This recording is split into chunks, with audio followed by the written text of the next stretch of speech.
जय हिंद प्यारे बच्चों। अजय बायो क्लासेस में आपका स्वागत है। आप कैसे हैं? आप अच्छे ही होंगे, हमें उम्मीद है। चलिए, तो आपको जो है विलियम चैप्टर है, तो विलियम चैप्टर में किसी भी हेडिंग को पढ़ने से पहले, किसी भी प्रश्न को जानने से पहले कुछ आवश्यक बातों को समझ लेना जरूरी होता है। तो आवश्यक बात क्या है देखेंगे। तो आवश्यक बात में क्या मिलता है कि कैपिटल ए है, कैपिटल ए को जो है विलायक, यानी कि विलायक को कैपिटल ए से प्रदर्शित करते हैं, विलेय को कैपिटल बी से, द्रव्यमान या मात्रा को जो है कैपिटल डब्ल्यू से, आयतन को जो है कैपिटल वी से, आणविक द्रव्यमान या अणुभार को कैपिटल एम से, मोल या मोलों की संख्या को स्मॉल एन से, मोल प्रभाज या मोल अंश को जो है कैपिटल एक्स से प्रदर्शित करते हैं। देखेंगे, हम आपको यह चीज इसलिए बता रहे हैं ताकि आगे आपको जो है कोई न्यूमेरिकल, कोई सूत्र को जो है आसानी से आप जो है निकाल सकें, जान सकें। तो देखेंगे भाई, अगर जो है विलायक को विलायक ना लिख करके ए लिख दिया जाए तो सिंपल सी बात है, हम आप समझ जाएंगे कि यह ए का मतलब विलायक है। तो ये कुछ आवश्यक बात है। इसके साथ कुछ आवश्यक बातें आपको और मिल जाएंगी। जैसे देखेंगे तो यहां पर इस देखेंगे तो small N A plus small N B. अब देखेंगे, यदि n बराबर मोल या मोलों की संख्या है और a का मतलब विलायक, b का मतलब विलेय है, तो इसका मतलब यह हो जाता है कि विलायक तथा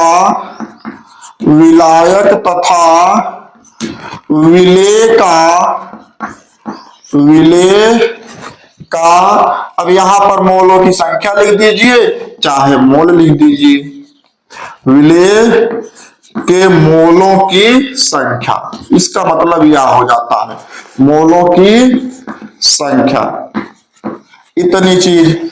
अब इसी तरह से देखेंगे, यदि जो है कैपिटल एक्स ए और जो है एक्स बी दिया गया है, तो इसका मतलब यह है कि क्या विलायक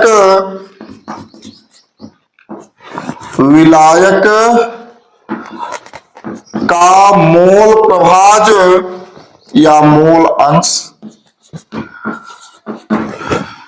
तथा लिखिए, चाहे प्लस करके लिखिए, प्लस विलेय का मोल अंश, विलेय का मोल अंश, इस तरह से। इसी तरह से और कुछ आपको आवश्यक बात है, जैसे capital V A plus capital V B मिला, तो यहां पर जो है विलायक का आयतन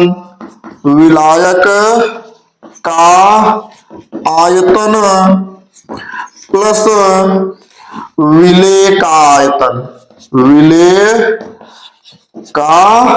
आयतन।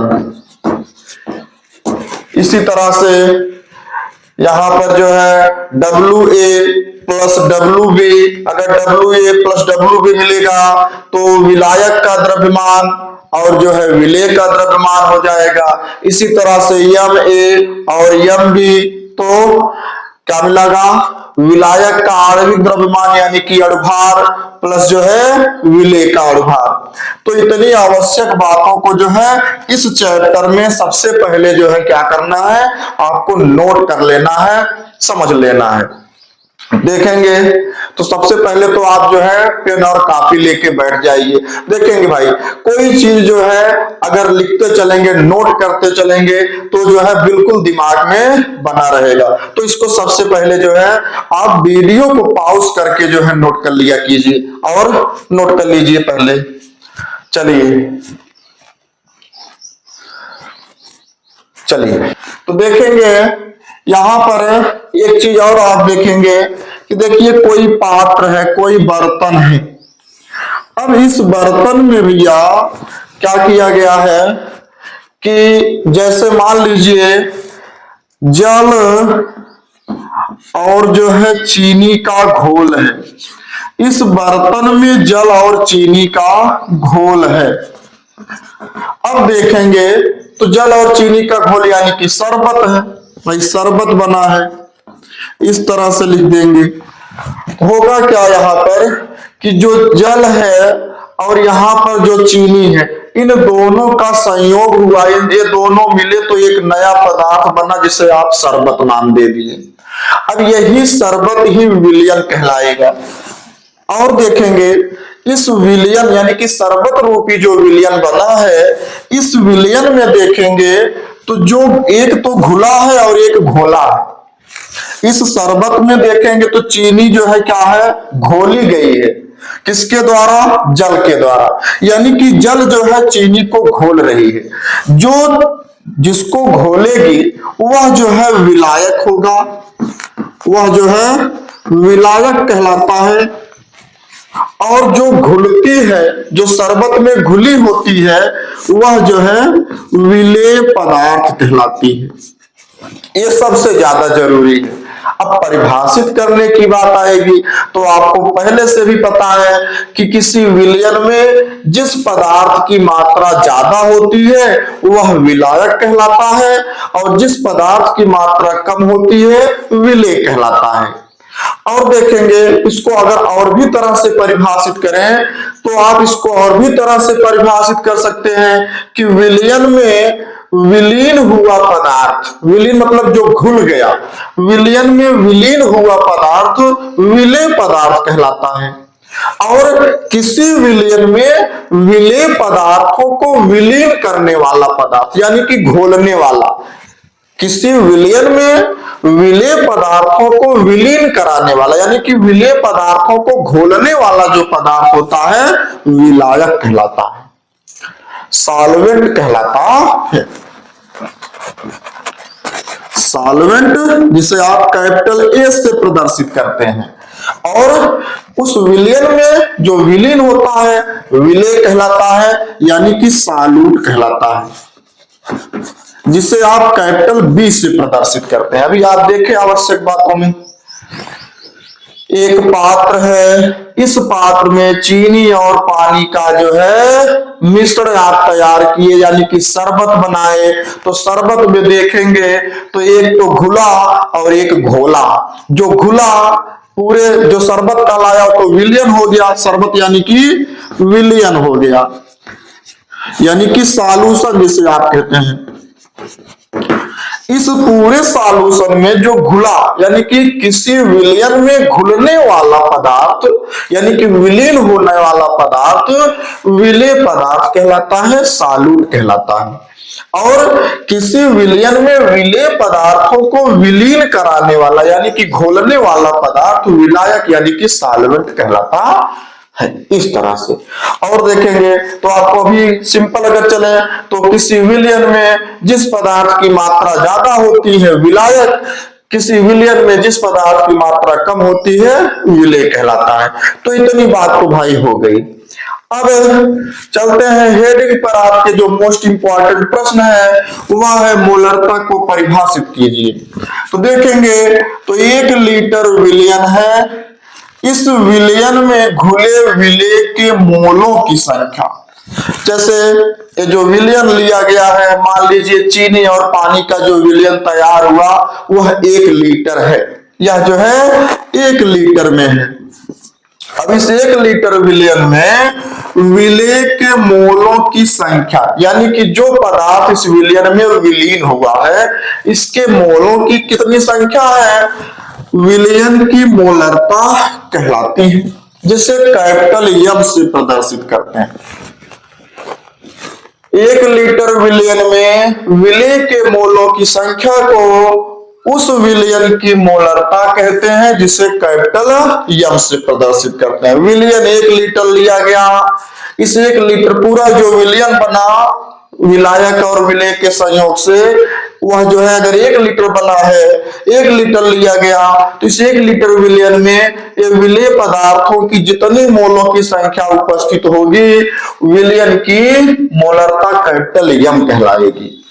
अब देखेंगे तो इस आधार से जो है क्या मिलेगा, यानी कि विलयन की मोलरता बराबर विलयन की मोलरता मोलरता बराबर आपको मिल जाएगा विलेय का या विलेय की मोलों की संख्या, विलेय की मोलों की संख्या, मोलों की संख्या और जो है बटे विलयन का आयतन लीटर में, विलयन का आयतन, इसको मिटा दे रहे हैं भाई,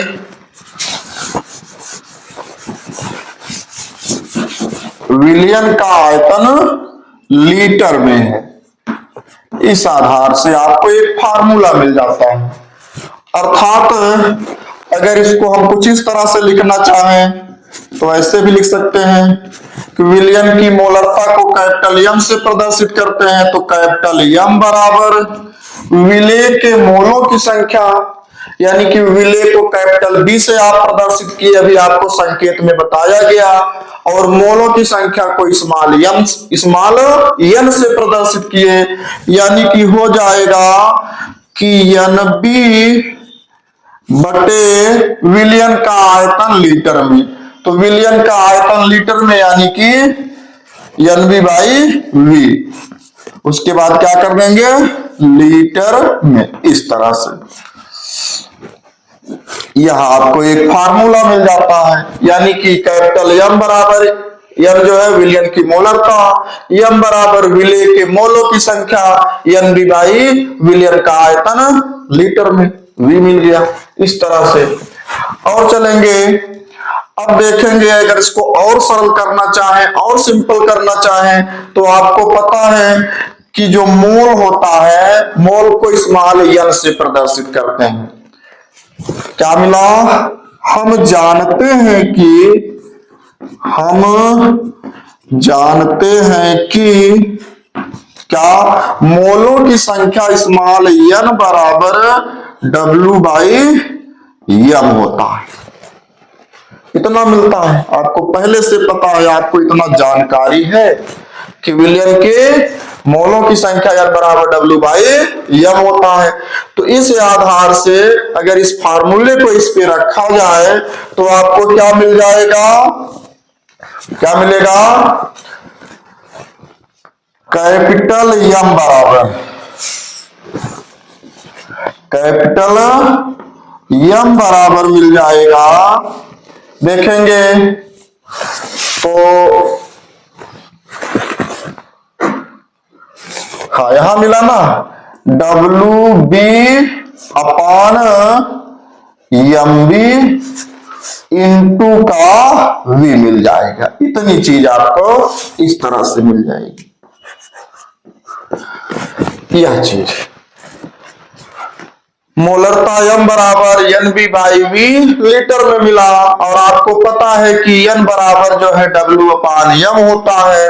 अर्थात यहां पर अगर देखा जाए तो मोलों की संख्या एन बी मिला है, एन बराबर डब्ल्यू बाई अगर एम मिलेगा तो आपको जो है यहां पर जो है एम बराबर तब क्या मिल जाएगा, इस एन के स्थान पर डब्ल्यू बी अपान जो है एम बी, और इंटू का जो यहां पर वी है यह इंटू का वी हो जाएगा, और विलयन का आयतन जो है लीटर में दिया ही है, लीटर में हो जाएगा। इतनी चीज आपको, यह भी आपको एक फार्मूला ही मिल जाता है।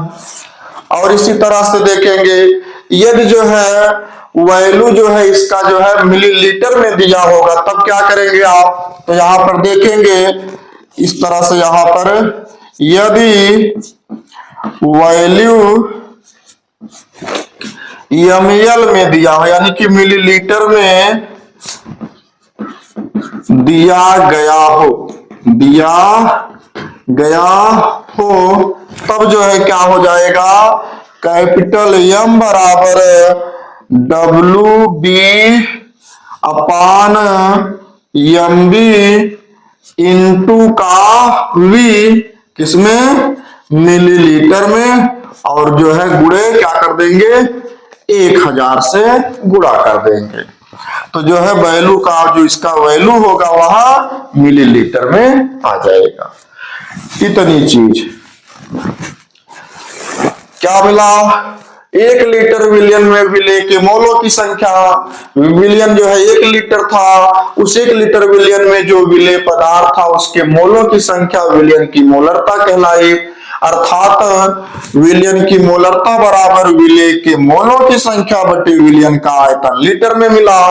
अब हमको पता है कि विलयन की मोलरता को कैपिटल एम से प्रदर्शित करते हैं, अर्थात एम बराबर विलय के मोलों की संख्या। अभी हम आपको संकेत में बताए कि विलय के जो मोल होते हैं, मोल को स्मॉल एन से और विलय पदार्थों को कैपिटल बी से, अर्थात एन भी मिल गया और विलयन का जो आयतन होता है आयतन को वी से लीटर में, यानी कि M equal to N B upon V litre में मिल जाता है। और आपको जानते हैं कि जो मोलों की संख्या एन बराबर होती है वह डब्ल्यू अपान एम होती है। अब इस आधार से जो है एम का मान हमको जो है क्या मिलेगा, अब इस एन के स्थान पर हम जो है डब्ल्यू अपान एन के एन बराबर डब्ल्यू अपान एम मिलता है, तो यहां पर क्या करेंगे, हम एन के स्थान पर डब्ल्यू अपान एम लिख देंगे। अब जो है देखेंगे तो डब्ल्यू आएगा तो डब्ल्यू के साथ बी लगाएंगे तो डब्ल्यू भी, एम आएगा तो एम के साथ जो है एम भी मिल जाएगा।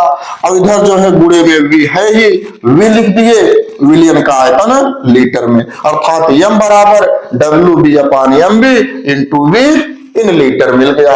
अगर यही जो है वैल्यू भाई तो लीटर में दिया है, अगर मिलीलीटर में दिया गया होगा तो सीधा करेंगे एम बराबर W B upon M B into V millilitre में, और भाई मिलीलीटर में कन्वर्ट करना है तो 1000 से गुणा कर देंगे, तो यहाँ आपको फार्मूला मिल जाता है। चलिए इसी तरह से मोललता देखेंगे भाई, थोड़ा शब्द पर ध्यान देंगे।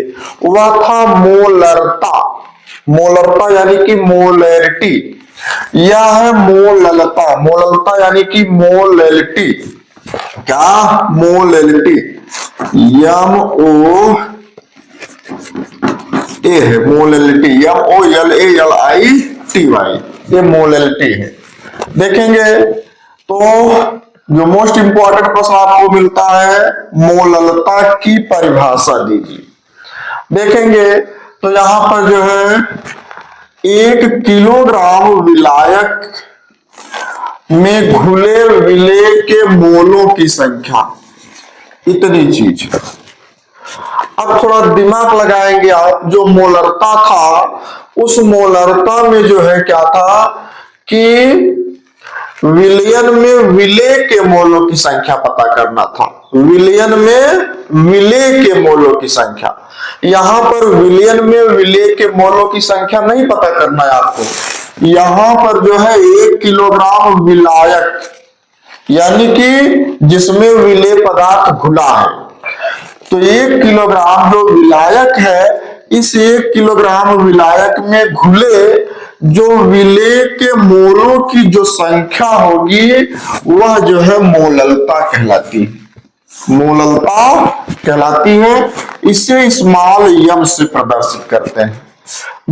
देखेंगे तो जैसे कोई एक पात्र है, बर्तन है इस तरह से, तो इस बर्तन में जो है क्या किया गया, कोई विलयन है, कोई विलयन रखा गया है। अब इस विलयन में देखेंगे जो विलायक है वह विलायक जो है कितने में, 1 किलोग्राम में, 1 किलोग्राम में उपस्थित है।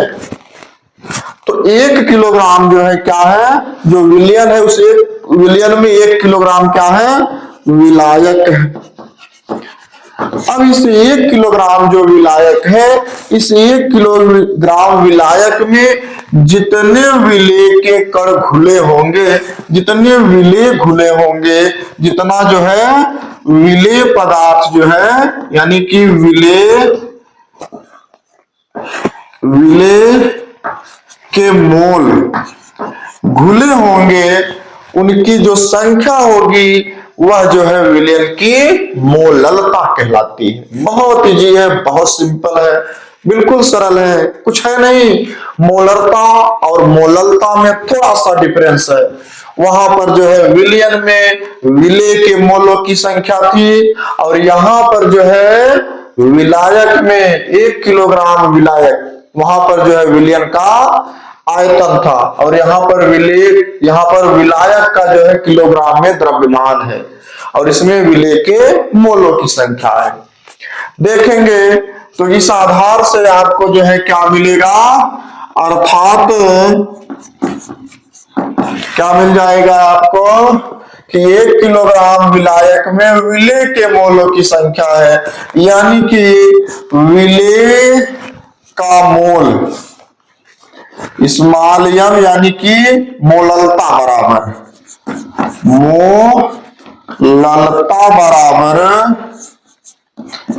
विलेय का मोल बटे क्या मिला, विलायक का द्रव्यमान, विलायक का द्रव्यमान किसमें दिया है, किलोग्राम में, यानी कि केजी में। इतना मिल गया आपको। अब अगर इसको जो है सूत्र में लिखें तो मोललता यानी कि स्मॉल m बराबर, अब विलेय का जो मोल है तो विलेय का मोल तो क्या मिल जाएगा, यानी कि बी मतलब विलेय, n मतलब मोल यानी कि विलेय का मोल। इसको कुछ ऐसे लिखते हैं, विलेय का मोल, और जो हो जाएगा विलायक का द्रव्यमान। तो विलायक का जो द्रव्यमान है यानी कि W, तो W को यानी कि WA मिल गया, किसमें दिया है, केजी में, यानी कि किलोग्राम में। यह इसका एक सूत्र मिल जाता है। और अभी आपको हम बताए कि मोल बराबर यानी कि n बराबर स्मॉल n बराबर होता है भार बटे द्रव्यमान, यानी कि W/m होता है। तो W/m के लिए जो है क्या हो जाएगा, तो इस आधार पर जो है देखेंगे तो इसको हम ऐसे लिख पाएंगे कि स्मॉल m बराबर क्या मिलेगा आपको, WB/MB इंटू का WA, फिर देंगे किसमें, किलोग्राम में, यानी कि केजी में। ऐसे भी लिख सकते हैं आप, n बराबर मोलों की संख्या, n बराबर भार बटे द्रव्यमान, यानी कि W/m होता है। तो इस आधार से स्मॉल m बराबर इस NB के लिए जो हो जाएगा WB/MB, फिर जो है इंटू का WA किलोग्राम में, इस तरह से। अब देखेंगे यदि वैल्यू जो है किसमें दिया हो, ग्राम में दिया हो, तो देखेंगे क्या होगा। यहां पर यदि वैल्यू ग्राम में दिया गया हो, तब जो है क्या मिल जाएगा आपको, तब स्मॉल m बराबर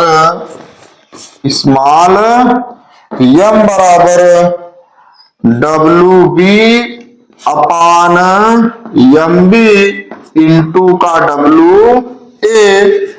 उसके बाद क्या करेंगे भाई, 1 किलोग्राम में कितने ग्राम, 1000 ग्राम होते हैं, तो 1000 ग्राम होगा, यानी कि 1/1000 होगा। तो यहां पर जो है ग्राम के लिए ग्राम, उसके बाद इंटू का 1000 करते हैं। यह आपको एक इस तरह से फार्मूला मिल जाता है। बिल्कुल इजी है, बिल्कुल सिंपल है, बिल्कुल सरल है। तो मोलरता और मोललता, दोनों में थोड़ा सा डिफरेंस क्या मिला कि मोलरता में विलयन का द्रव्यमान था और यहां पर मोललता में यानी कि मोलैलिटी में विलायक का किलोग्राम में द्रव्यमान यानी कि किलोग्राम में जो है उसका भार है, द्रव्यमान है, उसमें विलेय के मोलों की संख्या है। बिल्कुल आसान है, बिल्कुल सरल है, इस तरह से इसको नोट कर लेंगे। तो चलिए देखें कि मोल प्रभाज या मोल अंश क्या है। तो थोड़ा इसको समझने से पहले देखेंगे तो कुछ क्या मिला कि जैसे एक पात्र हो, एक बर्तन हो, इस बर्तन में जो है विलयन रखा गया है। अब भाई देखेंगे तो अभी हम आपको बताए कि विलयन जो है, तो विलयन यानी कि किसी भी प्रकार का विलयन हो, कोई किसी भी प्रकार का सॉल्यूशन हो। अब सॉल्यूशन में जो है आपको दो चीज मिलेगा, एक तो जो है मिलेगा विलायक और एक मिलेगा विलेय।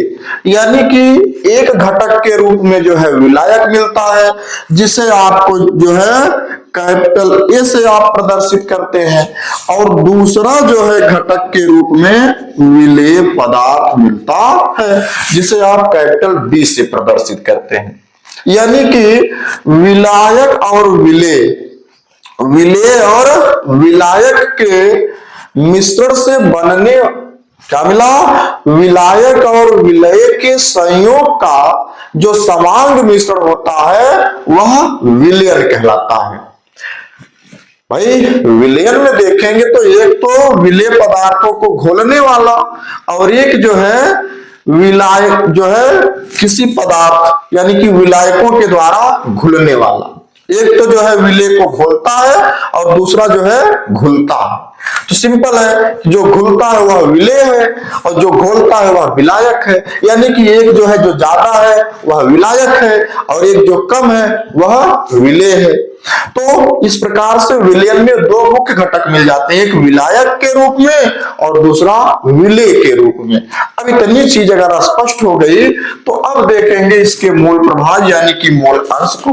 तो मोल अंश में देखेंगे आपसे क्या मिला है आपके लिए कि किसी घटक का जो मोल प्रभाज है विलयन में उपस्थित उस घटक के मोलों की संख्या तथा कुल घटक के मोलों की संख्या के अनुपात के बराबर होता है।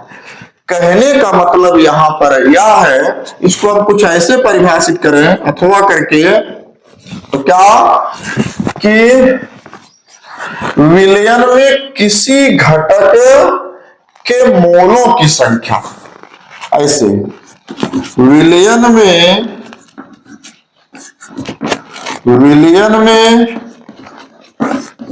किसी घटक के मोलों की संख्या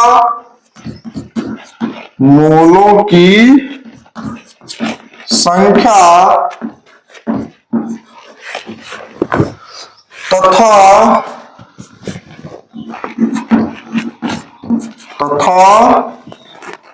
कुल मोलों की संख्या, कुल मोलों की संख्या,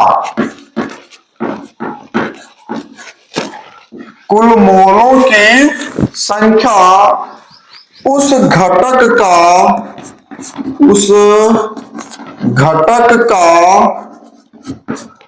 मोल प्रभाज कहलाती है। मोल प्रभाज कहलाती है। ऐसे अब समझेंगे तो विलयन में किसी घटक के मोलों की संख्या, किसी घटक के मोलों की संख्या, अभी हम आपको बताए कि विलयन में मुख्यतः दो तरह के घटक, एक विलायक के रूप में और एक विलेय के रूप में। तो अब जो है विलयन में किसी घटक के मोलों की संख्या, चाहे विलायक के घटकों की मोलों की संख्या, चाहे विलेय के घटकों की मोलों की संख्या, और कुल मोलों की संख्या। कुल मोलों का मतलब है कि विलायक और विलेय यानी कि संपूर्ण विलयन के मोलों की संख्या, किसके लिए, जिस घटक को आप लिए हैं उसके लिए मोल प्रभाज कहलाती है। जैसे अगर इसको समझेंगे, अर्थात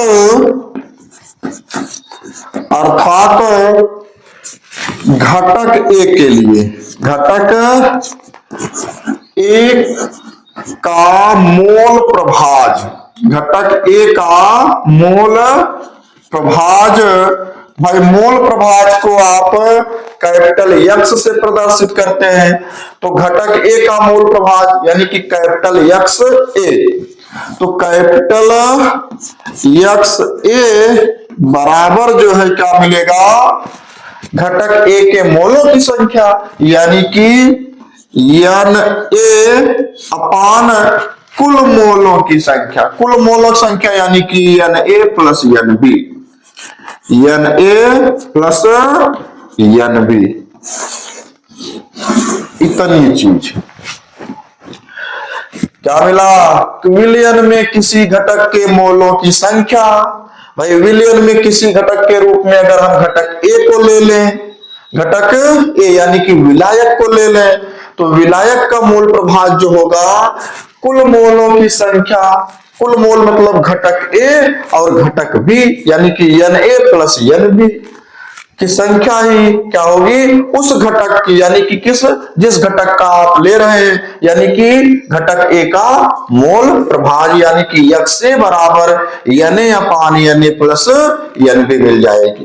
तो यह जो है घटक ए का मोल प्रभाज हो गया। इसी तरह से विलयन में और भी कई घटक अगर उपस्थित होंगे विलेय पदार्थ के रूप में यानी कि सालूट के रूप में यानी कि कैपिटल बी के रूप में, तो उसको भी आप निकाल सकते हैं। जैसे घटक बी का निकालना हुआ तो क्या मिल जाएगा, घटक बी का मोल प्रभाज, घटक बी का मोल प्रभाज।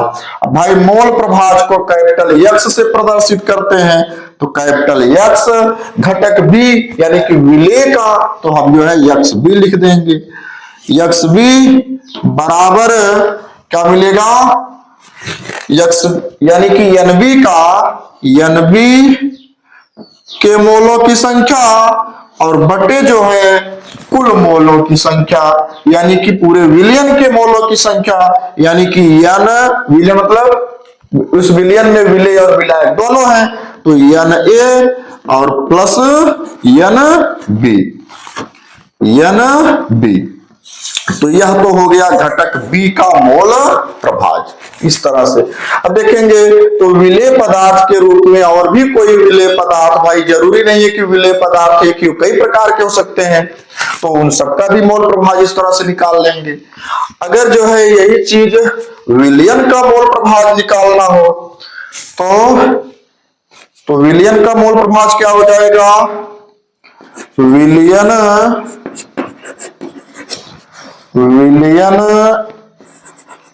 का मोल प्रभाज, तो विलयन का मोल प्रभाज, विलयन का मोल प्रभाज यानी कि कैपिटल यक्स,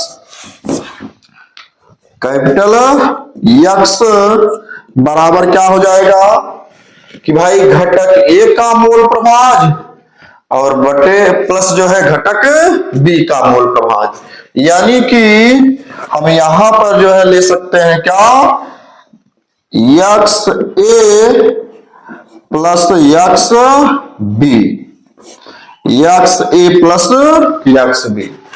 विलयन का मोल प्रभाज, तो विलयन में तो दो घटक है ना, एक जो है घटक ए है, दूसरा घटक बी है, तो विलयन का जो मोल प्रभाज यानी कि कैपिटल यक्स होगा घटक ए का मोल प्रभाज प्लस घटक बी का मोल प्रभाज, पूरे का मान जो होता है वह 1 होता है, क्योंकि यक्स ए और यक्स बी का योग है, तो योग है तो जो है पूरे का मान जो है 1 होगा, यानी कि विलयन के मोल प्रभाज का मान जो है इस तरह से 1 हो जाता है।